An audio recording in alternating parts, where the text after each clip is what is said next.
জুলাই আগস্টের গণহত্যা মামলায় ৩ পুলিশ সদস্যকে একদিন করে জিজ্ঞাসাবাদের অনুমতি দিয়েছেন আন্তর্জাতিক অপরাধ ট্রাইব্যুনাল। সোমবার শুনানি শেষে তাদের জিজ্ঞাসাবাদের অনুমতি দেন বিশেষ ট্রাইব্যুনাল।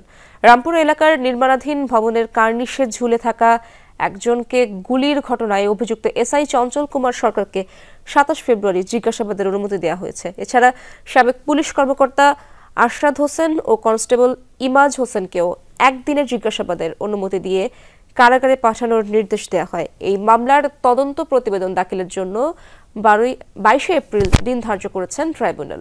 চিফ প্রসিকিউটর বলছেন, কনস্টেবল সুজন সহ বাকি আসামিদের বিরুদ্ধে তদন্ত শেষ পর্যায়ে রয়েছে। নির্ধারিত তারিখের আগেই প্রতিবেদন দাখিল করা হবে।